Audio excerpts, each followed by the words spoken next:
तैयार है और एक शो ट्रेड्स की शुरुआत करते हैं। गुड आफ्टरनून गाबा सर, शानदार मोमेंटम मार्केट में, आप क्या ट्रेड कर रहे हैं इस समय? बिल्कुल बिल्कुल, बहुत ही शानदार मोमेंटम। स्टॉक जो मुझे पसंद है इस वक्त वो है डॉक्टर रेड्डी। ट्रेड कर रहा है 1236 के आसपास।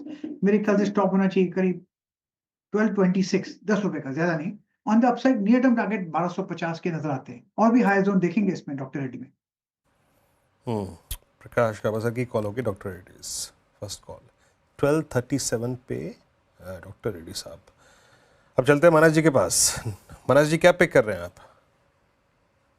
वीरेन जी, टाटा केमिकल्स पे ध्यान है। टाटा केमिकल्स ने अभी कुछ देर पहले ही अपने 50 मूविंग एवरेज को रिगेन कर लिया है, बेहतर वॉल्यूम देखने को मिल रहे हैं। तो 839 का स्टॉप लॉस लगा के टाटा केमिकल में खरीदारी करेंगे। 875 875 तक के टारगेट देखने को मिल सकते हैं। चाहे तो ऑप्शन ट्रेड ले ले। 850 वाला कॉल ऑप्शन 21 रुपए पे ट्रेड हो रहा है। इसमें आपको 15 रुपए का स्टॉप लॉस लगा के 35 रुपए के target set. Tata chemical Manas ji की पसंद आज के लिए। अमित सेठ जी, गुड आफ्टरनून, आपकी पिक क्या होगी आज के सेशन के लिए? जी good afternoon Shreya ji, good afternoon Anuj ji, Viren ji and everybody on the panel. Shreya ji, मेरा इस समय का ट्रेड रहेगा लार्सन एंड टूब्रो में एक बाय कॉल रहेगा।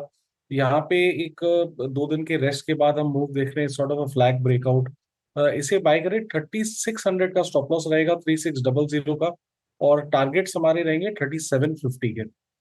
ओके, मीनवाइल 25,100 भी क्रॉस हो चुका है निफ्टी पर। जी हाँ, 25,100 भी क्रॉस हो चुका है।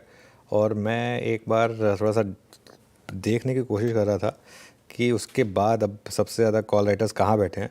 अब 25,200 पर वो 15 रुपये का प्रीमियम है, वो भी सेफ़ है या नहीं पता नहीं इस मार्केट में। लेकिन जो भी है, इस समय भयंकर शॉर्ट कवरिंग कॉल्स में इस समय होती हुई 25,000 की कॉल में 32 लाख शेयर कटे हैं ओपन इंटरेस्ट में। 133 का भाव हो गया, जो सुबह 10 रुपये से कम था। चलिए ट्रेड्स को आगे बढ़ाते हैं। आशीष चतुर्मोता भी हमारे साथ। आशीष, गुड मॉर्निंग। आशीष, कैसे देख रहे हैं इस मार्केट की इतनी बड़ी रैली को, इतने बड़े ब्रेकआउट को, और आपका फेवरेट स्टॉक कौन सा होगा? गुड मॉर्निंग अनुज। तो देखिए, हमें बैंकिंग और फाइनेंशियल जो स्पेस है वो बहुत ही प्रॉमिसिंग लगता है। इसकी चर्चा हमने हालांकि पहले भी की, पर मुझे लगता है कि जिस तरह से एक बाजार ने अपने 200 डे मूविंग एवरेज को क्रॉस किया और उसके बाद अब वापस से एक लीडरशिप कहीं ना कहीं प्राइवेट बैंक्स लेना शुरू कर रहे हैं। आईसीआईसीआई बैंक ने नया ऑल टाइम हाई लगा दिया है अच्छे कंसोलिडेशन के बाद। एचडीएफसी बैंक में एक अच्छी स्ट्रेंथ देखने को मिल रही है, एक्सिस, कोटक, ये सभी में। पर इनको इनकी स्ट्रेंथ के पीछे हमें ये देखना होगा कि इनके वैल्यूएशन कंफर्ट क्या है। तो आज अगर से आप देखें, एचडीएफसी बैंक ट्रेलिंग बेसिस पे 2.87 टाइम प्राइस टू बुक पे ट्रेड कर रहा है। वहीं औसतन अगर से 5 साल का एक एवरेज हम ले तो ये करीब करीब 3.5 टाइम प्राइस टू बुक पे चलता था, और वही अगर से मैं 10 साल का एवरेज लूँ तो 4 टाइम प्राइस टू बुक के आसपास ट्रेड करता था। तो कहीं ना कहीं वैल्यूएशन की जो कंफर्ट है वो बहुत ही अच्छी है प्राइवेट बैंक्स के अंदर में। दूसरी, हमें लगता है कि थोड़ी अंडर ओनरशिप इस समय पे बाजार में अभी भी प्राइवेट बैंक्स पे बनी है। अगर से आप म्यूचुअल फंड का भी डेटा देखेंगे तो एक अच्छा खासा अंडर ओनरशिप कहीं ना कहीं यहाँ पर पे है, जिसके चलते मुझे लगता है फ्रेश फ्लोज ऑफ मनी कहीं ना कहीं क्लियरली प्राइवेट बैंक्स पे आते हुए नजर आ सकते हैं। और तीसरा मेरा मानना है कि आरबीआई ने जो 3 बड़े कदम उठाए थे, rate cut plus open market operations के थ्रू लिक्विडिटी इन्फ्यूज किया, और साथ ही साथ रिस्क वेट कम करा, जिसका बेनिफिट क्लियरली आपके एनबीएफसी स्पेस को देखने को नजर आए, उसका पूरा बेनिफिट मुझे लगता है बीएफएसआई स्पेस को देखने को नजर आएगा। तो ओवरऑल बैंकिंग, फाइनेंशियल, ये स्पेस हमारी टॉप रेडार होगा in the large cap space. और अगर से इस स्पेस में एक स्टॉक जो हमें काफी पसंद आ रहा है वो एचडीएफसी बैंक, जहां पर पे टेक्निकली भी मैं समझता हूं 1880 पे एक बहुत बढ़िया बेस ये स्टॉक बना चुका है। और मुझे लगता है कि जैसे हमने कहा 3.5 से 4 टाइम प्राइस टू बुक पे जाता हुआ हमें नजर आता है, तो उसके चलते मैं समझता हूँ 2100 रुपए तक की एक टेक्निकल प्रोजेक्शंस भी हमें लगता है एचडीएफसी बैंक के अंदर में देखने को नजर आ सकते हैं। तो एज अ डिस्क्लोजर, ये stock, this could be this all the stocks which we have discussed could be part of our holdings in the PMS, and this is not a recommendation to buy or sell. जी हाँ।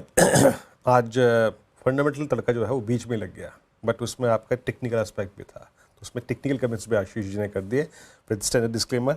चलते हैं सोमिल जी के पास। सोमिल जी, good afternoon, आपका trade इस वक्त का?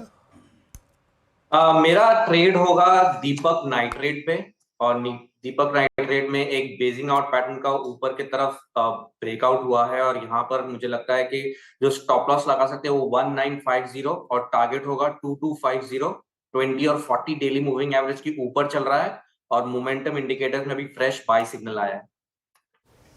Okay, दीपक nitrate 2.25% से ज्यादा की तेजी यहाँ पर डे हाई पर कर रहा है कारोबार। सोमिल जी के पिक। सहज जी, गुड आफ्टरनून, आपकी पिक क्या होगी आज के सेशन के लिए? Good afternoon. सो हम एक वैल्यू अपॉर्चुनिटी पे फोकस कर रहे हैं, गोदरेज एग्रोवेट। ये काफी महीनों से एक रेंज के अंदर ट्रेड कर रहा है और फिलहाल lower band of the range के नजदीक है। 735 के आसपास का भाव चल रहा है। करंट मोमेंटम में हमें लग रहा है 705 जब तक ये स्टॉक सस्टेन करता है इसका अप मूव कंटिन्यू रह सकता है और ऊपर की तरफ में 800 तक का टारगेट आप एक्सपेक्ट कर सकते हैं। सो एक वैल्यू प्लस मोमेंटम वाली अपॉर्चुनिटी का कॉम्बिनेशन फिलहाल के लिए काफी अट्रैक्टिव लगता है।